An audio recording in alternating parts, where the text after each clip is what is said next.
I have no intention of offending any person's religion or faith, but this course is pretty wild, and I have to be very honest about that, or I will lose it.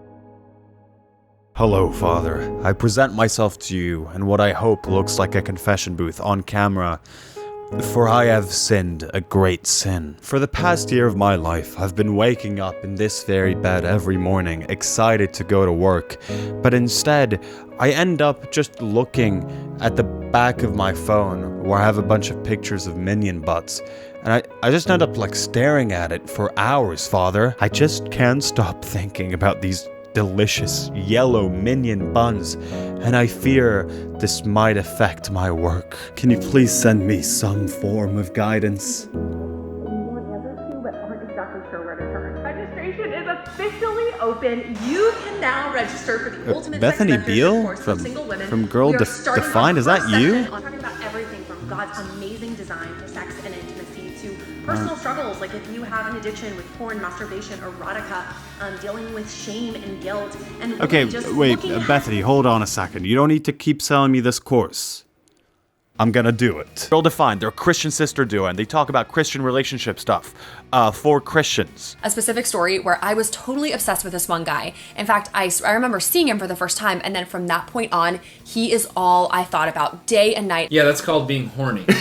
They were tied very deeply into purity culture in a pretty toxic way, in my opinion. A culture that kind of starts from this idea of abstinence and usually goes way further than that, connecting the concept of shame with sexual desire and sort of trying to preserve this kind of unattainable purity.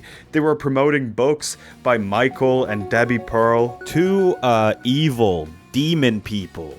Evil. They talked about mind virginity, which is exactly what you think it is. Yeah, sorry buddy, you're going to hell just for thinking about the minion butts. So you can imagine how shocked I was when I saw this video of Bethany Beal, half of the Girl Defined sisters, saying the S word. Sex. Single women are sexual beings and they deserve help and hope and answers to their own questions and for direction on how to live their lives well in this season of singleness as a Christian. She's a sex guru now? What? So what changed? Well, a few years ago, Bethany got married, had a bunch of kids, she was pregnant, so assumingly not a virgin anymore, not in the mind, the body, or lips. She's been posting so much content of her and her husband kissing. It's really a lot. We got kiss number 1, the wedding kiss. We got kiss number 2, also the wedding kiss, but she posted it multiple times. She put it in a thumbnail. There's also this one. Yikes. Sarah Mooney made a really good video about this whole rebrand. It just feels as if this repressive sort of general figure that she's talking about is just the ghost of Bethany Beal's past. It's just her from a few years ago, the mind virgin. But she also doesn't really seem to want to acknowledge her part in spreading that sort of culture. But now that she saw that this different avenue might be quite profitable, she found herself there. It's really fascinating to listen to her promote this stuff. I think we're doing Christian women a major disservice by being so silent on the topic of sex. It's not helpful to be so silent. Let's not pretend that the world isn't shoving their perspective of sex in our faces 24/7. If we don't intentionally seek out truth, we will buy into the loudest message out there. Also, it's you. It's you. Effectively scaring her audience from any outside information and also confining them to the corner of the internet, the little corner of information where she's there. And frankly, I was fascinated about that corner, about what she says behind a paywall to her most devoted fans. Paid a bunch of money for the single women course. There's also one for married women, but the single one interested me because how are you selling a sex course to people who aren't supposed to have sex? This 2-week intensive is designed to help you understand God's amazing design for your sexuality as a single woman and thrive exactly where you are right now. Sadly, many single women feel shame around their sexuality and don't know where to turn for solid biblical help I wonder why they feel shame about it, Bethany. Maybe it's because someone told them that mind virginity is a thing. Maybe it's because of that. In this course, I've brought on some of the greatest experts regarding sex, singles, dating, and intimacy. Yeah, maybe you should mention that 2 of these people are your fucking sisters. The course would consist of 10 whole days of Bethany Beal's sex talk, promising to cover topics from virginity and the wedding night, freedom from erotica, what if I never get married or have sex. But before all of that, we got to do something so just unbelievably exciting. We got to have a call with Bethany Beal herself from Girl Defined. I was gonna be there as a spy in a call with Bethany Beal, undercover, which the more I'm thinking about it, really terrified me. But it was not as terrifying as this. Last year, I managed to lose 2 wallets on 2 separate occasions. How did I do it? Well, I am dumb, but it's also because I didn't have today's sponsor, Exter. I don't want to brag, but these guys are pretty sick. They're known for making the first trackable wallet, and they make a variety of sustainable wallets and other accessories. Wow. Their wallets are super slim. This is my old wallet, chunky as hell. This is half of the size of a conventional wallet and probably 1/10 of the size of my old one. This beautiful, slick aluminum card holder carries over 12 cards and cash. Has quick access. 1 Bethany Beal course, please. I don't think we serve that here. For Black Friday, if you use code PINELY, you're gonna get a 55% discount on extra products, which is a pretty incredible deal. I think it makes buying one of these pretty much a no-brainer. I love these, and thank you Exter for sponsoring this video. Day 1, we started off with a Zoom call.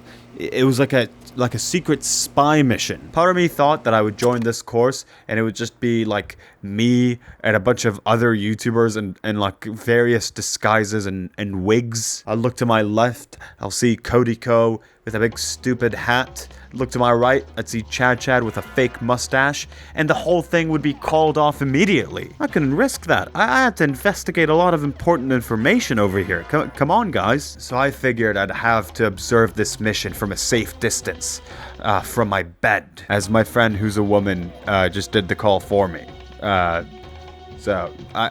Not much of a disguise, really. It's just a different person. But I would be there, sending her guidance from the control room, the control bed, with a variety of text messages. Now, most of the spies watching this know that the first thing that they teach you in Spy Academy is that you should never, ever, ever give out your real name. I can tell you today, I never went to Spy Academy.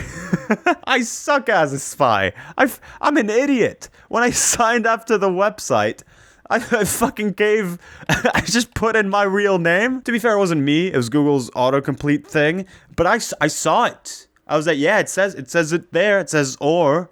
And I was like, yeah, fair enough. Just leave it there. Might as well have sent her a link to my YouTube channel and asked to like and subscribe and put the bell on. Luckily, though, I'm a genius. And I think I saved it, though, because at a different point, I made the alias of Abigail Orr. So my friend and I joined the call.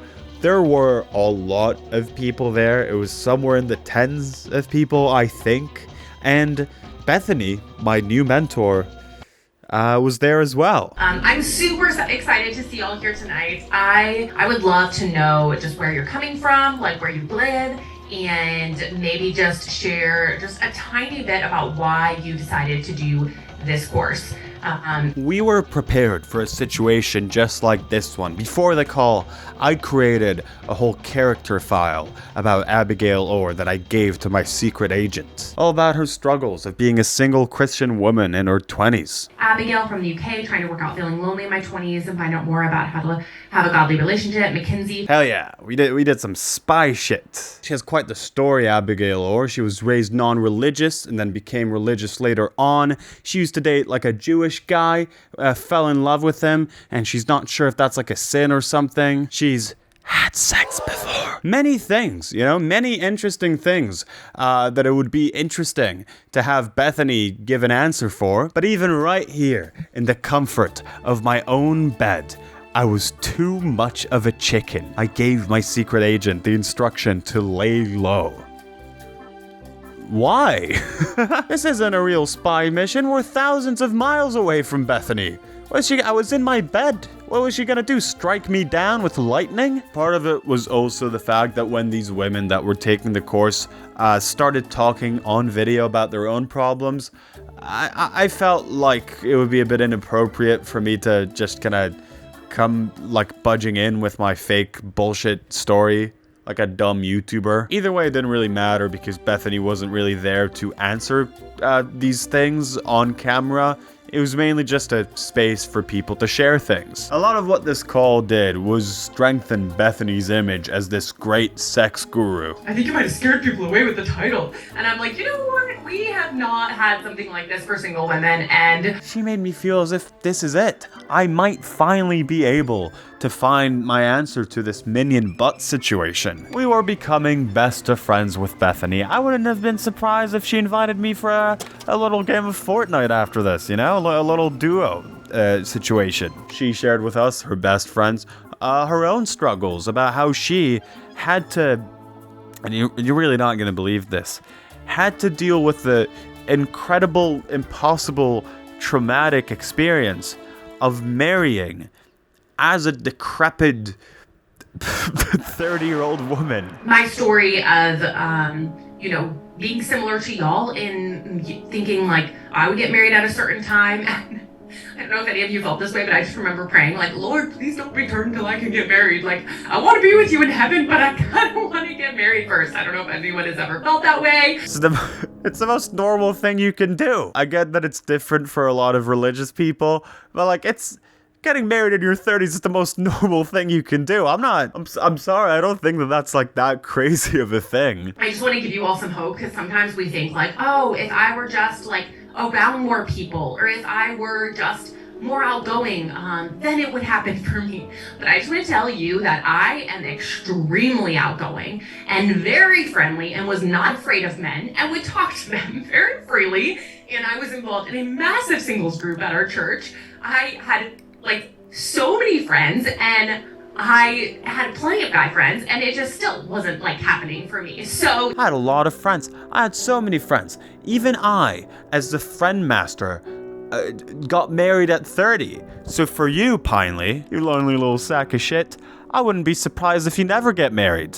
And like die alone. Bethany's confession made a lot of the women in the call feel a lot more comfortable, which is how they ended up talking about their own stories. I'm not gonna really go into specifics about what they said, because obviously none of these women are public figures and their struggles shouldn't be shared as content. But I will say that a lot of this was tied to some really personal stuff, deep insecurities, and honestly, it made me kind of sad, because it feels like we get the vibe that Bethany is supposed to be the alternative to what they've missed out on with the church, someone who will actually make them feel less guilty about stuff, and I feel like that's a lot. Coming into this is definitely my biggest fear with this course, this sort of vague promise of an answer. Something like this should be processed with a professional, and let's be honest, I don't think that marrying in your 30s turns you into one. The Zoom call with Bethany was all in all a very positive experience. At the time, I intentionally went into all of this not really knowing a lot about Girl Defined besides that one Cody Co video. You know, coming into it with a fresh brain, I'll say that this did leave a pretty good impression on me. She seemed very caring. When people told her stories, she was very kind of nodding and understanding and all that. What I mainly came out of this with was the fact that while yes, there are things that these people follow that I, as a secular man, do not, I think that if you can, at the very least, talk about these struggles in an open, non-shameful way, then that's a good thing, you know? But whatever, I didn't think too much of it. I was just excited for my first day at sex school.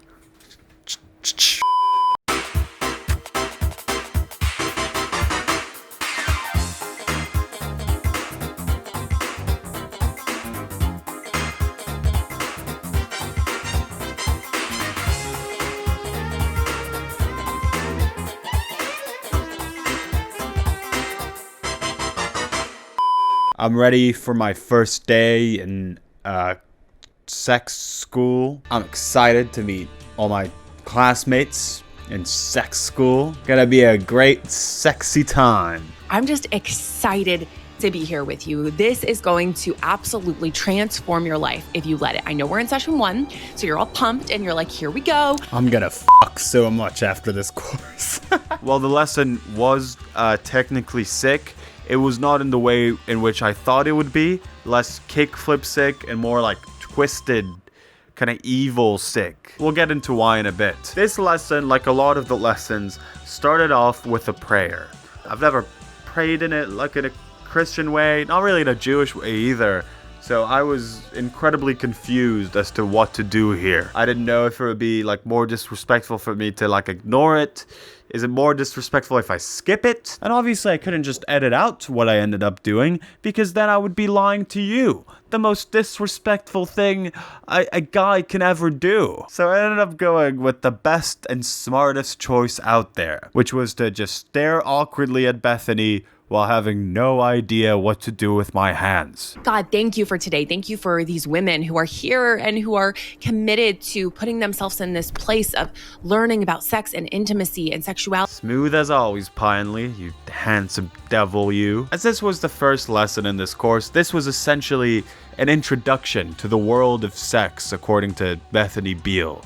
A magical and wonderful place. She's going to really get into the nitty-gritty of masturbation, erotica, porn. Gonna get really deep into detail on that, how to jerk off in a Christian way. And we also got to hear about Bethany's takes on other topics. There's gonna be mentions of homophobia and transphobia in this. I'm not gonna really go too deep into what Bethany's saying. She's really not going too deep into it either. It's just like very short, horrible jabs. This lesson is called like single and ready for marriage or something like that. I have no idea why she decided to talk about like gay and trans people as much as she did. It was so disgusting and out of nowhere. And it just felt like, I don't know, maybe it was her ancestors. I know that her grandfather was like a super Nazi. So, you know, maybe he was whispering into her ear at that moment. Either way, it was absolutely disgusting. Or maybe struggles that you've been fighting for a long time and you just feel like you can't overcome. Maybe it's an attraction to the same gender that you're like, this is so confusing, or I know this isn't in line with God's design. How can I deal with this? We also live in a world where gender is absolutely like up for grabs. Anyone can be anyone. It's been 5 minutes and 40 seconds gone for both gay people and trans people. There's nothing special about womanhood. We've kind of tried to erase all differences, and the world have kind of used that as an equality. So unless we're all the same, then, you know, and I don't believe. Yeah, just threw in that little transphobia thing as like a little dig. It didn't even have anything to do with anything. After thinking about it, it was pretty clear what those little comments were about. While Bethany does use the aesthetic of, I don't know, sexual liberation and all that, this isn't about liberation at all. This is about setting clear boundaries. This is about control, freedom, but only in the very specific way that Bethany sees it for the specific people that Bethany deems to be fit for it. She is essentially telling us that yes, women should be free to be sexual unless they're gay. She's saying that yes, women should be free to be sexual, but also not really. You know, we're just told that it's like, you do you, doesn't really matter what you do as long as it's safe or consensual or mutual, whatever. That's the most important thing. Like, protect yourself, don't get an STD, things like that. But as long as it's not hurting anyone, you do you. Male. Yes. Female, groups, whatever. I mean, that really is the message that is coming out. Like, just complete autonomy, complete liberation. And oh God, God forbid people had complete autonomy. That's essentially 1984. Bethany seems to have progressed from her previous stance on purity, which is good. That's a good thing. To what extent has she made that progress? I guess we'll see in the rest of this course. But something that's important to realize is that she has quite a few people that are willing to pay to listen to her. This video, for example, which is only available to people who paid money for this, has over 130 views. And what I'm mainly feeling that's happening here is that the rules that Bethany is setting for these people is just based on where she is at in life right now. She would have demonized what she's doing at the moment probably a few years ago. So if you've made that progress yourself, and it's not just like a stunt that you've done for money, then surely you should realize that maybe you're still wrong. You know, maybe the boundaries that you're setting right now aren't where you're gonna end up in a few years from now. Anyways, this lesson essentially melted my brain. And I just want to end with this, for you to know and hear this from the beginning, that God cares so deeply about you. God cares so deeply about you. Thank you. Where you are right now. Thank you your so circumstances, your story, where you're coming from. God. And as a single woman, you can have hope knowing that Jesus, your Savior. Day 2 of my education came with many fears. The first lesson went as bad as any lesson probably could go, and my spy senses were running amok. Will I get caught, sent to jail for my crimes? Probably not, because these are all pre-recorded lessons, but it's still scary. This lesson was called Understanding My Sexuality and My Sex Drive. And today's lesson is co-hosted by Dr.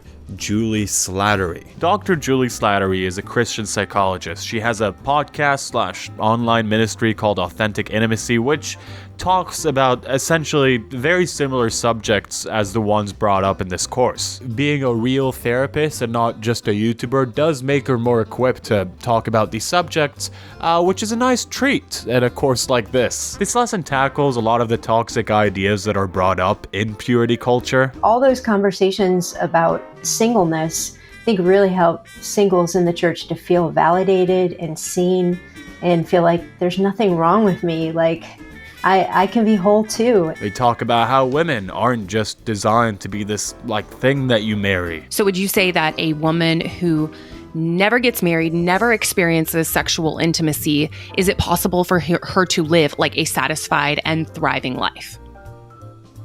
Yeah, absolutely. A lot of what Bethany and Dr. Julie are doing here is acknowledging things, making women feel more validated with their situation. Bethany brings up how often in the church a woman is regarded to as an inherently sexless being up until the point in which she gets married, and at that point she's expected to almost flip a switch, a thing that's incredibly unnatural to do. And I think that that's important. If you grew up never hearing those things, there's something very powerful about being validated like that. But I also can't help but think about the Zoom call with Bethany, about hearing these women talk about the very real experiences that they have, their insecurities. Adults, sometimes middle-aged women who, because of a lack of experience, sometimes feel very confused about the world of sex, who feel incredibly lonely. By paying for this course, by having a call with Bethany herself, you're getting a vague promise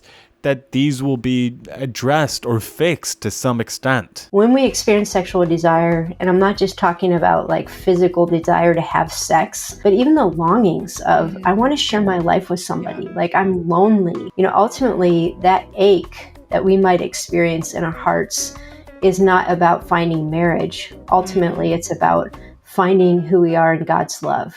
Sentences like these are thrown out into the air throughout the entirety of the course, and I think they do sound pretty, but I struggle to understand how someone could realistically apply that to their lives. Also, I disagree. When I'm hungry for my beautiful, beautiful minions, it's not because of some, desire to be held in God's embrace. It's because of something way more dark and sinister than that. What we find in our sexuality, even as singles, the longings for that is speaking to a greater longing than just what might be fulfilled in marriage. Sometimes you just kind of are horny. That's a thing that could happen. That's so beautiful and so freeing. I obviously don't want to discourage anyone from following their faith for whatever reason. It should be your choice and your choice only. I just kind of feel bad for the people who got their hopes up over this course. Also, it's pretty ironic hearing Dr. Julie Slattery say a sentence like this. I want to be accepted for who I am. When she's made this article, this one that you're seeing on screen right now, you can read it if you want. It's horrible. Oh, God, thank you so much for today. Thank you for session 3. And thank you that we have your word and that we know you are the designer. Thank you, God, for session 3 of the Bethany Beal sex course. If this whole experience was turned into a sitcom, days 3 and 4 would be rerun episodes. Which is not a great sign because it's only been 2 days. How'd you run out of things to talk about already? Lesson 3 is called Sex and Intimacy Through a Biblical Lens. Like the first lesson, it's just us and Beth here having a quality time together. But for session 4, she brought another person from the Authentic Intimacy group, the same one from Dr. Julie Slattery. I'll be honest, I was a bit distracted for that one because the woman that was brought on looked almost exactly like Angela from The Rehearsal. This is Angela from the show The Rehearsal, and this is the woman that was in that video. If you've seen The Rehearsal, Angela is also like very Christian and stuff, so I actually thought that it was her for a little bit. Lesson 4, the one featuring Dr. Joy Skarka, is probably the best one out of this entire course. It's just like more practical. They talk about how these are day-to-day challenges, about how, you know, it's normal to feel these feelings, even if they're for minions. They didn't say that explicitly, but she talks about how these are things that should be taught when you're young, about how you should talk with your partner about these subjects. She also addresses the more serious topic of assault and her experience with that in a way that I think could be pretty meaningful for people watching it. All the other lessons in this course are made pointless by the existence of this lesson because they're all just saying more or less similar things or worse things, but in a less effective way. Yeah, and that's why I think too, like some of these sayings people tell us when you share your story, you're struggling, like, oh, you just got to pray more, or have you got into a group? Like, these are great things, but sometimes they're just a spiritual band-aid. I say, like, hey, wait a second. Isn't that what this entire course is? This is most of what Bethany does. This is most of her career. It's all just spiritual band-aids. But from the beginning of time, love and romance was God's idea. We've talked about that, but I just want to re-emphasize that because in your mind, you might hear that and you might be like, yes, I know, love, romance, sex. We've said this in every lesson, that this is all God's design. This is a religious course. I'm assuming that everything's God's design, you know? The only comfort she offers people is with little sayings like that. And yeah, I think you can derive power from your spirituality, absolutely. But what's happening here is different. She's being intentionally vague because she doesn't hold all the right answers. Like, yeah, cool, sexuality is part of God's design. Yeah, cool, awesome. What the hell am I supposed to do now? The next time you feel a sexual urge or wonder if you'll ever experience sexual intimacy, allow those moments to remind you that your truest need is for a relationship with Jesus. Imagine being really horny and you're like, gotta think about God instead. Just a very difficult switch between the two things, I feel like. Day 5. At this point, I learned so much. I'm technically actually a sex genius. For example, I learned that this course is a stupid waste of my money. I learned what relationships are all about as well. Personal happiness, personal fulfillment should not be the foundation of your relationship. Attraction should not ultimately be the foundation. The foundation, whether dating or married, should be this. Is she gonna say that it's God? The foundation and the goal is to glorify God. Okay, yeah, that's nice. Paid over $100 for this. $100 for her to just keep saying the word God 1 billion times. For this lesson, we got the full girl-defined experience. Both of the sisters are there talking about my favorite 3 things in the world. Porn, erotica, and masturbation. Not many places where you get to listen to the combined knowledge of these 2 women. Besides, of course, their free YouTube channel. We got to learn about the different problems society is facing these days. There is so much strength and support. Like I said, accountability, prayer. It's like someone coming alongside you and saying, I am going to go to battle with you. Battle against jerking off. This is clown shit. I was so incredibly excited to hear what wisdom do the sisters have to give me about how to stop loving these my 3 favorite things in the whole world. And I'm sure that you are too. So, I've written all this information down in my course book that I was sent by Bethany at the beginning of this course. That's right, this course is so good that you even get a free book at the beginning. This book is so valuable that I could probably sell it for a profit, if it wasn't mainly just a bunch of empty pages with the word notes at the top. Were we expected to, like, print this and waste ink on this? Couldn't I have just written the word notes on an existing piece of paper that I already owned? Or would that be illegal? But if you scroll all the way to the end, you'll find out that it has a bunch of homework for you to do. Daily gratitude for my sexuality. Write down one thing you're grateful for about your sexuality every single day for a month. What? Who's gonna have that many things to be grateful for about their sex? That's such a niche thing to be grateful for. Step 1 of how to deal with loving my 3 favorite things in the whole world. If you've been doing the deed a little bit too much, what you gotta do is just run out and tell anyone. Just go and tell any random person. You don't just run out and confess it to any random person. You want to be really intentional to make sure, one, that if it's not your parents, that it's a trusted woman. I don't think it's a wise idea to go confess such a personal, intimate struggle to a man. I got a little bit confused about this one because I'm a man. So instead, I decided to talk about my minion lust in a YouTube video. That way, men are gonna know, women are gonna know, and come to think about it, also my parents and grandparents who watch my videos, they're gonna know as well. Oh no. Step 2, you gotta reprogram your brain. Once I was married, my struggle with not masturbation per se, but with allowing all of those fantasies that had fueled masturbation in singleness were starting to come back into my mind like 100 miles per hour in my marriage. Sorry, Kirsten, let me step in real quick. That's actually like a normal thing.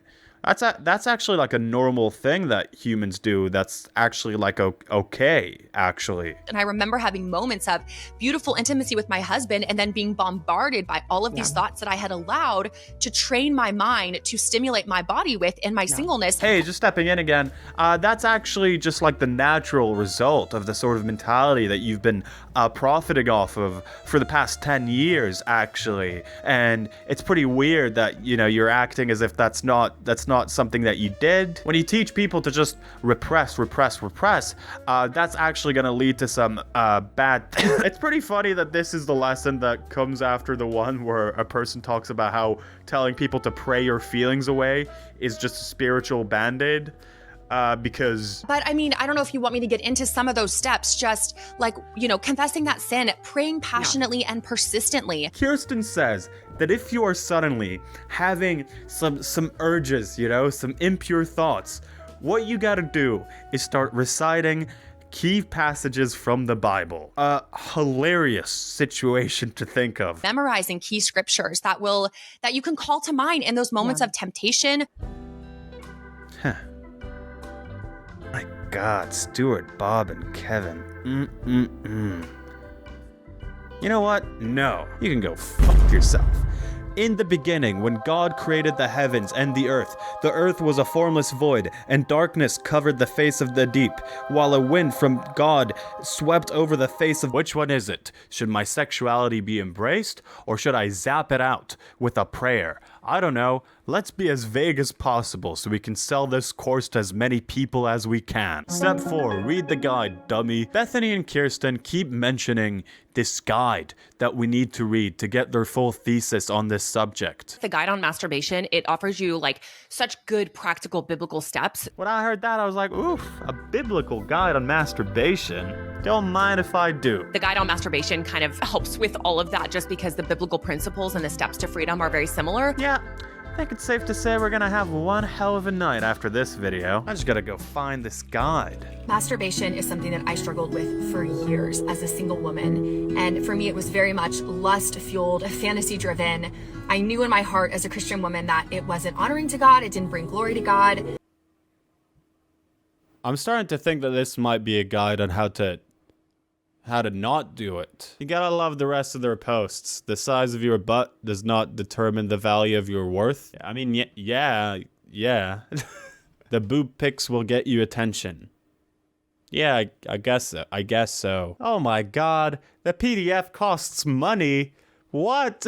Bethany, this course already cost me money. This was the place where you were supposed to charge me to tell me these things.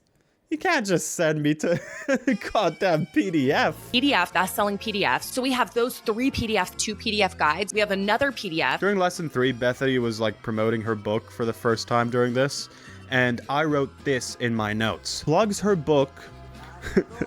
Might happen more. Let me tell you, I have never been more right in my entire life. We have an amazing little PDF, best-selling PDFs. Again, that PDF takes a deep dive.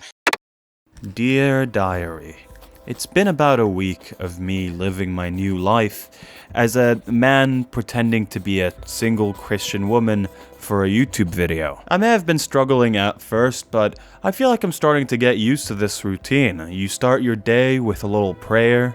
Let's go ahead and pray and just take this session to the Lord.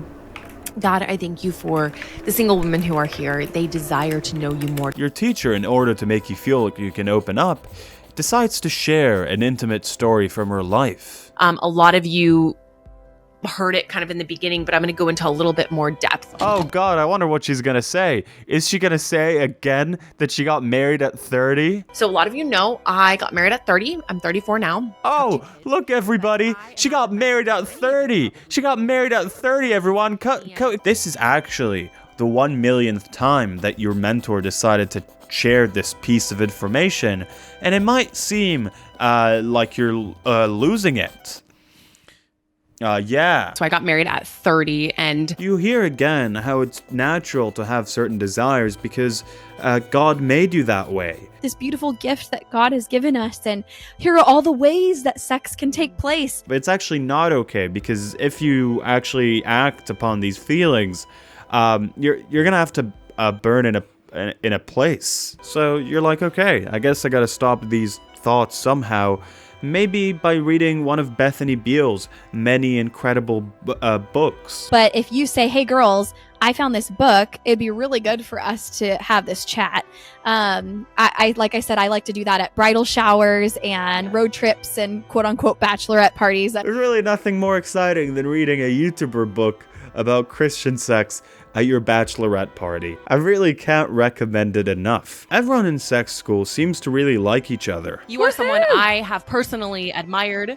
I still admire so much. I mean, just It's a place where everyone agrees with each other all the time. Well, over time, that got interpreted as sex is bad. I'm bad if I'm sexual. I'm bad if I get... At one point, your mentor felt so close to you that she decided to share a story from a past relationship from when she was 19. I 100% thought we were just going to get married. And I just thought like, okay, here's my future. Here's my life. We're going to get married. We'll have kids. Like, this is what life is all about. You had a deep, gut-wrenching feeling at this point because you knew how this is going to end. You knew that your mentor had to go through the unthinkable, marrying at 30. The relationship did not end in marriage, obviously. It was also really hard for me because I felt like the direction my ex-boyfriend was going in wasn't like a good direction. And he kind of entered like the party scene again, and it was just like, that guy seems pretty cool, actually. On day 8, we meet another one of Bethany's sisters. This one is about my age. What qualifies her as an expert on the topics of managing your cycle, hormones, and fertility? It's just the fact that she's her sister. I don't have much to say about that day. Day 9 and 10 were essentially the same. Bethany has run out of things to talk about, so she regurgitates points from previously in this course in the form of a Q&A, which is perfect because that means that this is essentially my finals week. So let's test what I know. From the class of 23, or Pineley. Man, my head is massive. welcome to session 10. You made it to the very end of the Ultimate Sex Mentorship course for single women. Yeah, I guess I did. Not a high percentage of people actually make it to the very end. That's how you know you paid for a real high quality course. When even the person who made it is like, what? You actually watched all this? Then the test officially began. Question number 1. How do I control my sex drive in a godly way as a single woman? What if I'm single forever? So far, the main kind of thing has been just think about God. You gotta think about God and Jesus, and maybe stop to recite a verse from the Bible. I remember that was said in one of the lessons. Then she started going on like a weird tangent about what a libido is. When we talk about sex drive, when we talk about libido, it's just a desire for sexual activity. So I would say that when you think of sex drive, a libido, I think those are very like in a physical sense, like you want to be close to someone, you want to experience that physical pleasure. So yeah, I'm pretty sure I got that one wrong. I didn't put down rambling about libido for a while. What should a woman do in the event she never marries but still has needs? That Jesus. She said at the start that Jesus never had sex, so don't worry about it. Not everyone would get married and not everyone would experience sexual intimacy. Like I've said, Jesus, he came to this earth. Yes! Yes, baby, I was on a roll now. But in a more truthful sense, I actually wasn't on a roll because I got every other question in this wrong. But hey, this is probably the highest score anyone's ever gotten in this exam. Daily gratitude for my sexuality. I guess I'll have to say that I'm grateful for the sexy nature in which I completed this exam. All I gotta do now is find 29 more stupid made-up things to fill up this page with. All this excitement has got me thirsty. And I think the same thing happened to Bethany as well. I got this little cap on my, because a fly, and I'm gonna sneeze now, a fly flew in my straw and I didn't know it. And I drank it. I'm gonna sneeze. And it was still alive. And I felt it moving around in my mouth. And so I spit it into my hand, and then I looked down and there was a big black fly like swimming around in my hand, and I threw it on the ground and squashed it. So now forever and ever, amen, I have to have something covering my straw because I'm absolutely terrified. Okay. Now, all that was left was to face my demons, or more correctly, my minions. Will these tips work? Will I be able to fight my lust in a godly way, but also actually not fight it because we're liberated now? But actually, we do need to do that because the Bible says that. Hello, my dear. I've missed you, you know. Oh, banana! In the beginning, when God created the heavens and the earth was a formless void, and darkness covered the face of the deep, while a wind from God swept over the face of the waters. Then God said, "Let there be light," and there was light. Bello, finally. In the beginning, when God created the heavens and the earth was a formless void, and darkness covered the face of the deep, while a wind from God... La pastiki, la papaya, tu la potato. In the beginning, when God created the heavens and the earth was a formless void, and darkness covered the face of the deep, while a wind from God swept over the face of the waters. Then God said, "Let there be light." And there was light.